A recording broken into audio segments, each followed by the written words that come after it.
What's going on, y'all? It's Hakeem from the Vault here again. Got a special guest in the building. Two special guests, actually. The Cool Kids. What up? What's going on? I want you guys to introduce yourself for the people who don't really know you. Harlem who don't really know you. What's going on? Sir Michael Rocks right here.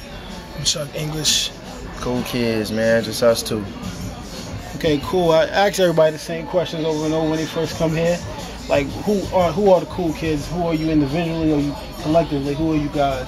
The music to the world, fashion, whatever it is. Who are you guys?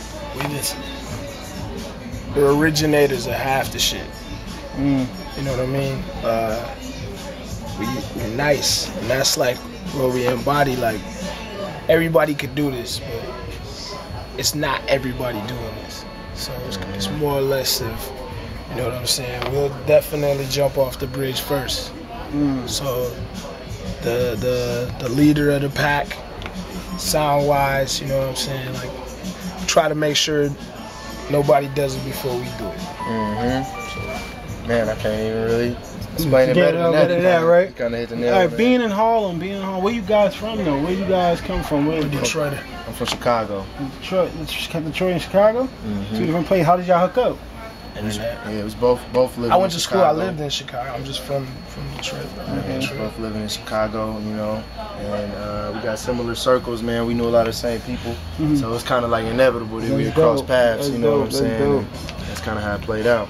Okay, cool. So, like, how was it being the creator of everything? You guys feel like you get a lot of credit for a lot of things you create, a lot of styles. It gets no credit, but it ain't. That's not what it's about. People that know. Right. And I don't like waving flags, you know what I'm saying? It makes what you started corny. So, you know, like, it's crazy because I remember being up in Harlem like 3 years ago doing some Rap City, and we had all the Snap Team joints. Yeah. And now all the stores got the Snap Team joints. You know what I'm saying? I can't say it's completely us, but we was doing it back when people couldn't find it.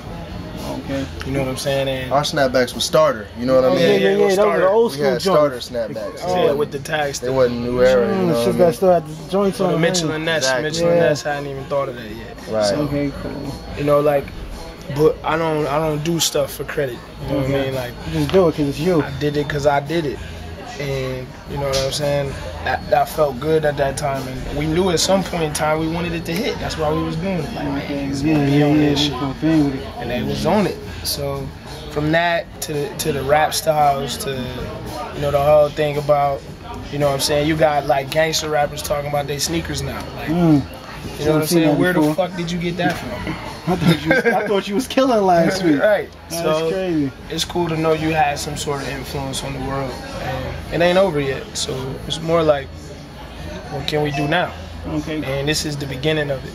All right, cool. Another thing, we've been listening to the album all day. What do you guys feel? This is your second album. This is really the first full length. The first joint. Yeah, the Bake Sale was like an EP. It was like a collection of songs out of all the songs we had out. Yeah. I would like concentrated the best ones. It really wasn't no new joints on there. People had known us for every single one on there. Okay. This is the first project we put out where no one has heard. You know, we started it from one point and we ended it at one point. And before, like, you know, the Bake Sale joint, some of them beats I made before I even met him. You know what I'm saying? Like, it wasn't like a full on joint. Like, it was like, let's get this out and box in what we did and give it a stamp. This one was like our first real record. You know what I mean? And we made it a couple times. Like, some of the songs are a little bit older. And we make sure we don't make dated music. So if we hold on to it, it'll still be hot. And this was like it. The next one will be a little bit crazier because we would have worked. We got this album out. You know what I'm saying? So it has a base. So the next time, it's just gonna be like this and this. This right here, this and me there. Got the joint. But instead of signing, I see y'all with I think it's like the Mountain Dew's label. Like, how does that situation work with you guys instead of signing with a big major label? And it's like, you know what I'm saying? Like, he kind of broke it down a little bit earlier, talking about like how Sony has different divisions of business that they do. Sony make PlayStations, they make computers, they make cameras, they make, you know, whatever TVs, else have you, TVs, and then they have a music division as well, you know what I'm saying? Along with like Columbia, Universal, all this, you know what I'm saying? And like, Pepsi, Mountain Dew, you know what I'm saying? Yeah, big company. It's a company, Money. you know what I'm saying? Like, it's a division. Like, just because you signed to Sony, you know what I'm saying? They don't got you like playing PlayStation in every video and like, you know, Sony cameras and TVs, like, you know what I'm saying? Like, it's the division. So the Green Label Sound, that's their division of music, and it worked the same way as, you know, just like the Sony shit. It gave us a great opportunity too, man. Like, we started this on our own. It wasn't like that label had to go out and get talent and put it together. Like, we could have put that record out.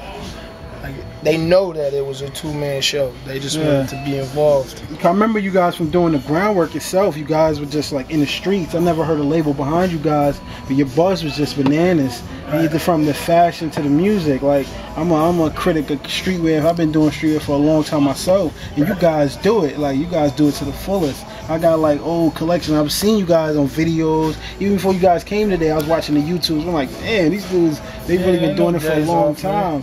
And I definitely, and at the Vault, we do the same thing. We like to, you know, with the underground. It's to the world, you kind of are like the underdogs almost, because other people getting crazy shine, but you guys started it first from the brand and the streetwear, the whole. Yeah, but see, the thing is like, we'll be here. Yeah. You know what I'm saying? Like, y'all will be here. We've been here. Yeah, a long time. You know what I'm saying? We was there before the people who got the credit came up. And they had, you know, they know what's up. Yeah, they know. There's nobody that doesn't know us. It's kind of what I'm saying. Like, it's kind of like when certain things get to certain styles and shit get to certain people, man. It's like, you know, for a cool nigga, the swag is dead. It's dead when it get to the wall. When it get to Walmart, it's dead to a cool nigga, man. You know what I'm saying? So it's kind of like Walmart. I let y'all have it. You know what I mean? Like, I had that already. We already be on to some other shit anyway, man. So that's kind of gonna be the story until we out of here. You know what I mean? Like, you never gonna catch us in the current trend that's popping. We always gonna be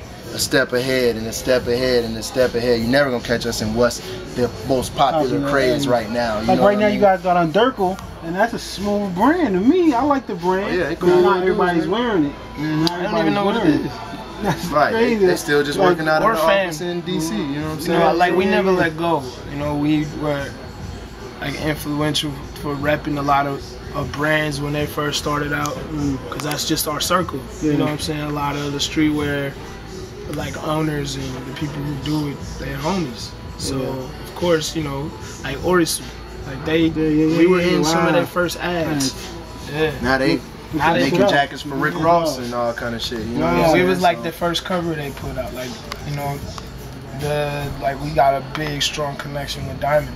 Okay, cool. Diamond and Brock got we just actually brung them in, and they did really well in Harlem. Yeah, they killed that. I grabbed that up. Gonna do it. 10 Deep, like all the people that's worked on 10 Deep, you know, through the way, like Rocksmith, like all the shit that everybody's now getting on. You guys, like, I'm proud. I'm proud that, you know what I'm saying, I've seen like brands grow to be like a mainstream name. Not even mainstream, but like the new underground. You know what I'm saying? When I knew it, when it was just our shit. So like, I want them to rise. Like, we next. We not even, we there. You know what I'm saying? It's just, music is different because you project an image and there's a big ass machine telling you it's cool right now, and they listening to it. You know what I'm saying? It's really no. I've seen kids be like, man, fuck the radio station because they don't play the cool kids. You know what I'm saying? Like, that's real. John, no. I'm one of the fan. But that's real though. Like, to know that you got that strong, like, people feel you so much that it's like, fuck them, because they don't even got y'all. Like, what? So crazy. To us, it's like, that's cool, because we got army of people that'll roll with us for the rest of our life. So as long as we don't fuck it up, which is impossible, like, we straight now. Guys are good. Like, that's why we don't go around being like, yo, we did that shit. For what, man? Yo, you know what I'm saying? A lot of people that saying they did this shit, like, y'all was little homies when we was doing big shit. Definitely. You know what I'm saying? Like, y'all was little homies. Niggas, and then some of y'all didn't even have a clue what was. Like, y'all just started putting Jordans on last year. After they retroed the shit out of them. They retroed the shit out of everything. You know what I'm saying? My whole college life was, you know, Air Jordan 6 was like, when I'll tell you a real story. We did a feature for Mickey Fax, the Rock and Rollin' video. I went out, tried to get some sixes. Them bitches was $650. You know what I'm saying? Them Bordeaux 7s was $1,000. You know what I mean? Like, it kind of kills it now because you can walk in a Foot Locker and see them bitches right there on the show. It's all good though, because that's the game though. Yeah. You know what I'm saying? That's the fun of it though, man. So we now, was mic it's rapping time to first. dig. You know what I'm saying? Like we Jordans. we had full on bars and just Just Jordan mic Jordan crazy. talk. Just that was mic. our shit back then. You know what I mean? Like now our subject matter's changed. Like our lives have. Like I heard the GMC track. Right. That shit's hard. Yeah. You guys have definitely stepped up on this record. And I'm glad you guys chose to vote to do this shit. We definitely. We've been here. We about to be here 5 years in October, so we definitely want you guys to come back. Right, man. And tonight they got a show at Brooklyn Bowl, so they gonna rock that down. But I want to thank you guys for coming through again. Yep. Hakeem. And that's Cool Kids. We out of here.